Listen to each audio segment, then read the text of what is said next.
Hola, buenos días. Soy Telmo Rodríguez. Antes que nada, agradecer a Argent por organizar este Value Challenge y voy a presentar la empresa ACS. Como el tiempo es muy limitado, voy directamente a ello.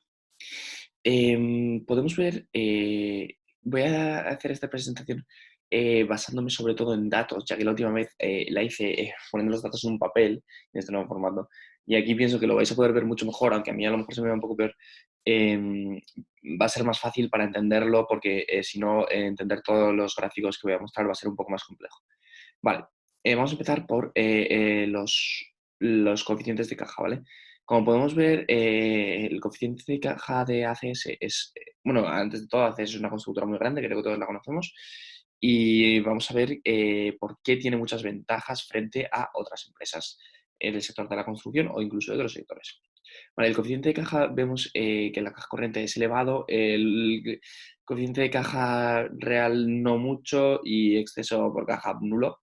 Esto vamos a ver que es un patrón siempre en las constructoras porque usan mucho apalancamiento financiero y simplemente no les interesa tener mucho coeficiente de caja. Vale, entonces esto no lo vamos a ver en demasiado detalle, demasiado en profundidad. Vale, nos vamos a quedar en la cabeza para esta presentación que es una empresa que, como he dicho, usa mucho apalancamiento financiero, como podéis ver aquí, y que en un principio hace unos años estaba mucho más apalancada de lo que está ahora. Bueno, no, perdón, apalancada no, que tenía mucho más deuda de la que tiene ahora. Sigue usando el mismo apalancamiento, pero aquí tenía mucha más deuda que en los últimos años. Esto lo vamos a verlo reflejado en los números. Em, bueno, como os podía comentar, aquí la deuda es mayor, aquí menor, vemos en general buenos datos, lo importante es que siempre, absolutamente siempre pagan la deuda, con lo cual es siempre una empresa con mucha credibilidad. Podéis observar aquí, sobre todo en los últimos años, mucha credibilidad, no ningún tipo de problema. Bueno, el riesgo de quiebra este no lo vamos a usar mucho porque usa el apalancamiento, o sea, entiende que como hay mucho apalancamiento tiene mucho riesgo de quiebra. Y esto no es el caso, por ejemplo, en las constructoras, con lo cual es un dato que vamos a obviar, ¿vale? Vale, ¿qué más? Vamos a ver, en cuanto a calidad del negocio, vamos a hablar sobre todo del ROE, Return on Equity, ¿vale? Em, Observamos que, excepto aquí, es bastante estable, en el caso de ACS, alrededor del 25%, lo cual es genial.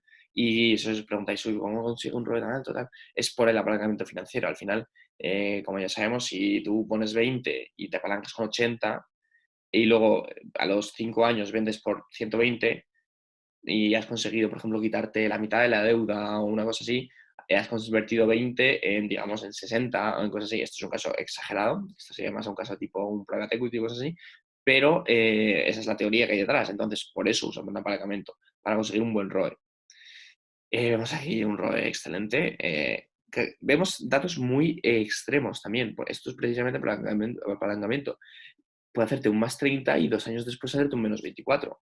Esto, claro, depende. Imagínate, en este año a lo mejor se cancelaba algún proyecto importante o no le tiraron alguna concesión que esperaba o lo que sea y efectivamente, igual que sube muy rápido, baja muy rápido. Em, bueno, esto aquí nos vamos a fijar principalmente en el margen de flujo de caja libre. Vemos que no es excesivo, pero que siempre está, vamos a llamarlo sano, ¿vale? Porque siempre está alrededor del cero más menos, con una media de 4,1. ¿Podría ser mejor? ¿Hay otros segmentos? ¿Qué tal? Sí, pero también tenemos que tener en cuenta que estamos hablando de una constructora. Entonces, los gastos de nosotros son gigantes, el flujo de caja es importante como en cualquier otro negocio, pero esto no es un mal flujo de caja para una constructora. Lo vamos a ver más tarde en el caso de SACIR. Vale, vamos a pasar al crecimiento. Aquí vamos a ver, bueno, vamos a ver que tiene un crecimiento bastante constante, vamos a verlo mejor aquí. Desde el año aproximadamente 2010, después de la crisis, un crecimiento brutal y se mantiene, eso es muy importante, se mantiene. Eh, Vemos que aquí otra vez el flujo de caja libre va aumentando poco a poco. Eh, Vemos aquí, esto es lo que os comentaba al principio, primeros años más deuda, peores años tal, bueno, primeros años, unos años más atrás, y aquí resultados muy potentes, muy fuertes, un flujo de caja muy fuerte. Vale, continuemos. Bueno, esto nos enseña un poco lo mismo. Vemos aquí una vez más lo de la deuda, es importante tener una deuda baja en sus últimos años nula. Vemos cuentas muy saneadas. Vemos también desde la perspectiva del accionista, aquí vamos a centrarnos en el beneficio por acción, el rojo. Vemos que, excepto este bajón, es bastante constante, lo cual es primordial para el accionista. Es muy importante que el accionista se sienta seguro. Em, y, y bueno, sinceramente, buenos datos, excepto ese año malo, es un año malo, pero en general, buenos datos. A ver, vale. Y ahora vamos a pasar, un momento que se... Perdón. Vamos a pasar a ver el crecimiento. ¿Y qué expectativas tiene realmente de estar infravalorada? Que es lo importante al final. Una empresa puede ser muy buena, que si ya está, ya se ha descontado todos sus flujos y todo lo interesante, pues no te interesa invertir en ella. Porque sí nos interesa invertir en la CESI. Bueno, esto es por el método múltiplos, que lo voy a explicar un poquito más en el PDF, porque es un poco más largo y no quería extenderme demasiado en el vídeo. Vamos a ver, vamos a fijarnos sobre todo en el descuento de flujos de caja brutal. ¿Veis? Las esperanzas, a lo mejor a 10 años no es tan preciso, aún así un 3% está muy bien, pero a 10 años obviamente puede haber muchas fluctuaciones. Quién sabe qué va a pasar, un coronavirus o lo que sea. Sin embargo, miramos aquí en este año, el año que viene, estamos hablando de un 7%, esos son resultados buenísimos. Y es que un margen de seguridad inmenso. Este espera, tanto en el Banco Santander, que es donde trabajo, como en todas las páginas que he leído, consideran que ACS está muy infravalorado. A lo mejor no es una apuesta tipo de trading, de day trading, una cosa así, pero si piensas un poco más a largo plazo, probablemente que cuando termine el coronavirus, en general, cuando el mundo vuelva a funcionar con normalidad, a lo mejor eso puede ser dentro de un año, incluso dos, quién sabe, no se sabe. Pero cuando eso ocurra, ACS no hay ninguna duda de que va a subir muchísimo. Entonces yo recomiendo comprarlo ahora que está súper barato y de verdad que pienso que es una muy buena opción. Ya digo, no es solo una opinión personal, sino que en el Banco Santander y muchos otros sitios se opinan lo mismo. Vale, vamos a hablar ahora de SACIR, como veis aquí SACIR. Esto es muy similar, ya hemos dicho, el sector de la construcción no es demasiado relevante. Solvencia financiera aquí sí es muy relevante. Vemos que tiene muchísima deuda. Comparamos con ACS, una deuda, sobre todo cero constancia. Esto al inversor no le va a gustar nada. Es mucha incertidumbre. No, así como del apalancamiento, no voy a decir nada, aunque que tenga tanta fluctuación normalmente no es positivo. De la deuda sí que de verdad que no es algo positivo. Vemos aquí todo, absolutamente todo rojo. Bueno, riesgo de quiebra, como usa el apalancamiento, una vez más no va a ser demasiado, no lo vamos a utilizar como algo relevante. Voy a pasar más rápido por este porque simplemente voy a centrarme en lo principal, ¿vale? Em, el ROE, como vemos, es que esto no puede ser, que tengas peor del 50% durante 3 años seguidos. Eso es un desastre. Cuando en estos años ACS estaba creciendo, como habíamos visto a partir de 2010, empezaba a obtener mejores resultados y mejor ROE. Vemos aquí una vez más eh, el ROE muy flojo. Hace bastantes años tenía buenos datos positivos, pero vemos unos datos muy malos, incluso aquí, aún siendo positivos, muy flojos. Un 20 este está muy bien, pero aquí ya digo que la media es 1,2, no es ninguna, sobre todo usando tanto apalancamiento, muy mala señal. Eh, bueno, una vez más aquí digo lo importante del margen del flujo de caja. En realidad aquí, aunque tienen bastante más fluctuación, pero aquí lo que nos vamos a fijar es en esto. Media en los últimos 5 años, donde cuando la CS era un poco más del 4%, aquí estamos hablando de un menos 8%. Flujo de caja es lo primero que van a mirar todos los accionistas. Esto no es ninguna buena señal. Vale, vamos a ver si está infravalorado o no. Otra vez voy directo a los flujos de caja. Los flujos de caja esperados, como veis, son flojos. El margen del flujo de caja negativo, el cash flow libre negativo, ya veis, el margen de seguridad, no hay margen de seguridad, incluso potencial de que se revalorice, en esta página, por ejemplo, por el menos 100%. Ahí habrá diferentes opiniones, pero realmente no es la mejor opción. Y realmente pienso que teniendo una empresa como ACS, sólida, con resultados que la avalan y con un perfil tan internacional, carece de sentido arriesgar una empresa con Sacyr que realmente no tiene buenas perspectivas, no tiene unas cuentas sanas y en general creo que es que sería un riesgo sin sentido. Bueno, quería agradecer a Argent por tomarse las molestias y evaluarnos a todos. Muchas gracias, espero que les haya gustado y un saludo, espero que nos volvamos a ver pronto. Hola a todos, soy David Climent y para esta segunda fase del Value Challenge de Argent Spain voy a analizar la empresa ACS y luego comentaré por qué creo que es una mejor inversión que Sacyr. Bien, ACS es una compañía dedicada a las infraestructuras. Bueno, realmente opera en tres áreas de negocio: infraestructuras, servicios y servicios industriales. Actualmente cotiza en la Bolsa de Madrid y es uno de los componentes del IBEX 35. ¿Por qué creo que es una buena inversión? Bueno, estamos ante un sector que tiene un gap estructural entre lo que realmente se invierte en infraestructuras y lo que debería invertirse en infraestructuras, lo que le confiere un poder de crecimiento al sector. Bueno, aquí podemos ver un poco como bueno, el gap que hay en diferentes países, por áreas, principalmente las zonas de Asia, Oceanía y América tienen el mayor gap en cuanto a lo que se invierte y lo que debería invertirse en infraestructuras. Bueno, vemos un poco la misma información en cuanto a países y a futuro las expectativas que hay de que ese gap se vaya cerrando o no. Un poco esas mismas necesidades por diferentes sectores. Y bueno, por qué se da esta diferencia entre lo que se invierte y lo que debería invertirse? Bueno, es un problema demográfico. Al final, mucha de la población actual se mueve de zonas rurales a zonas urbanas y eso hace necesaria una mayor inversión en infraestructuras, pues no tanto de viviendas, sino de carreteras y todo tipo de inversión en infraestructuras. La compañía, bueno, pues vemos que su cifra de negocio desde la compra de Hoptif en 2011 ha ido cada vez más centrada a la zona de al área de infraestructuras. Ahora, bueno, actualmente pues supone cerca de un 80% de la cifra total de negocio.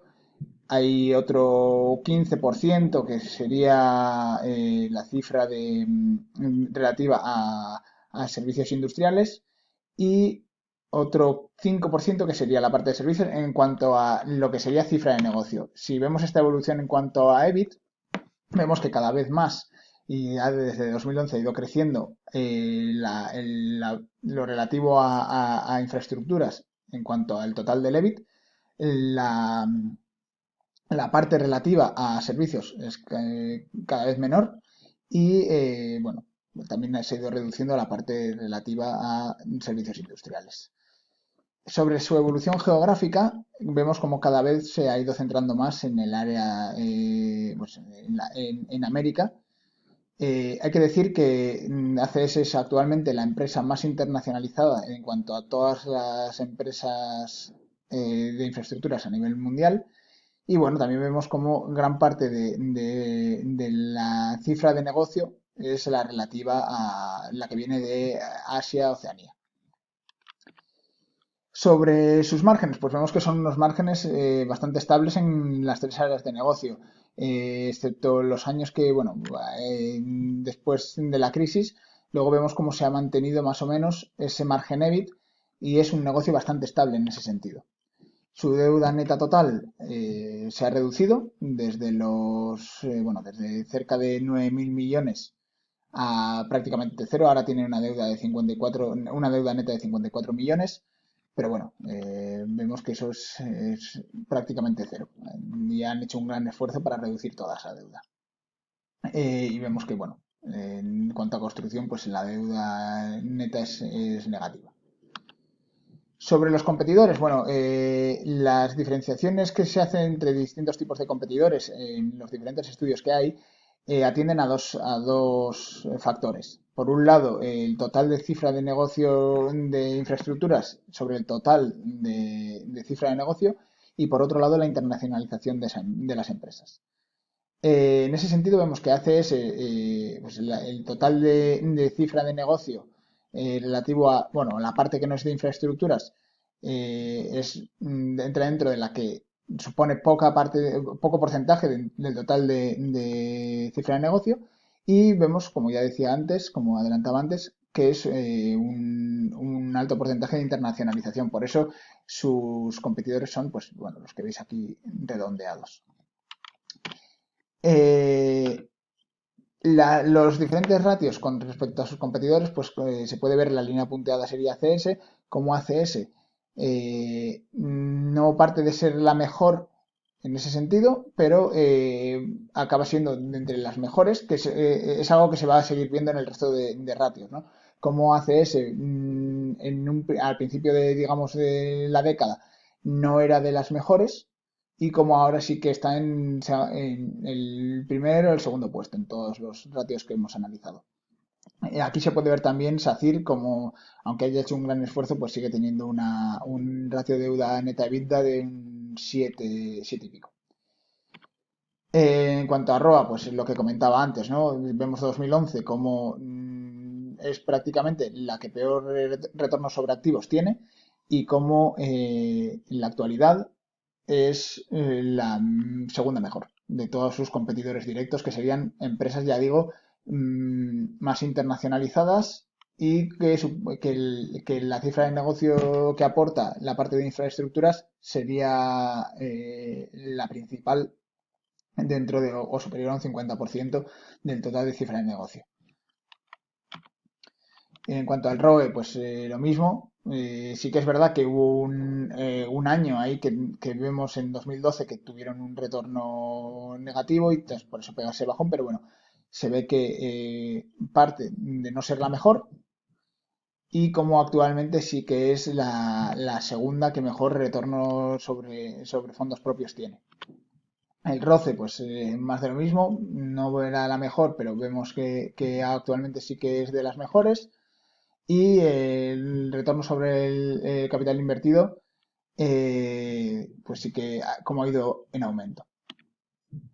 El dueño, pues bueno, Florentino Pérez fue el fundador de la empresa en el año 97 a raíz de varias fusiones. Actualmente posee el 12,68%. Luego tenemos la sociedad Alcor de Alberto Cortina y Alberto Alcocer, que tiene el 9,06%. Societe General, que en la última semana ha ido adquiriendo acciones y tiene el 5,32%. Y bueno, BlackRock un 4,94%. También hay que decir que tiene una autocartera, en los mayores niveles desde el año 2012, lo cual pues nos da también una idea de que incluso la propia empresa prefiere invertir en sus propias acciones antes que en otras, lo que es da bastante confianza. La valoración, bueno, pues he calculado un beneficio neto normalizado de cercano a 700 millones de euros, un múltiplo de 15, porque sí que veo que es un negocio bastante estable, en un sector con crecimiento. eh, y bueno, eso le da un valor a la empresa de 10.000 millones de euros, con una caja y una deuda que al tenerlas en cuenta, pues lo que digo, se queda en esos 50 y pico millones de deuda, que le da un valor final de 10.000 millones. Número de acciones ajustado por autocartera, finalmente tenemos un valor de 35 euros y pico. Bueno, sí que es verdad que dado lo ocurrido con el COVID, pues actualmente valorar la empresa pues por un múltiplo me parecía algo insuficiente, pese a que ya digo que, como hemos podido ver en una de las anteriores diapositivas, vemos cómo en los años posteriores a la crisis realmente no ha tenido esa caída durante muchos años que podría esperarse, sino que la inversión se ha seguido manteniendo, con lo cual eh, creemos que, pese a que vamos a analizar esos escenarios, o voy a analizar esos escenarios, mejor dicho, creo que, no, que un múltiplo de 15 está bastante ajustado. En ese sentido, pues tendríamos un porcentaje bastante interesante de revalorización. Y bueno, luego he hecho un descuento de flujos de caja con 4 casos, un caso muy optimista.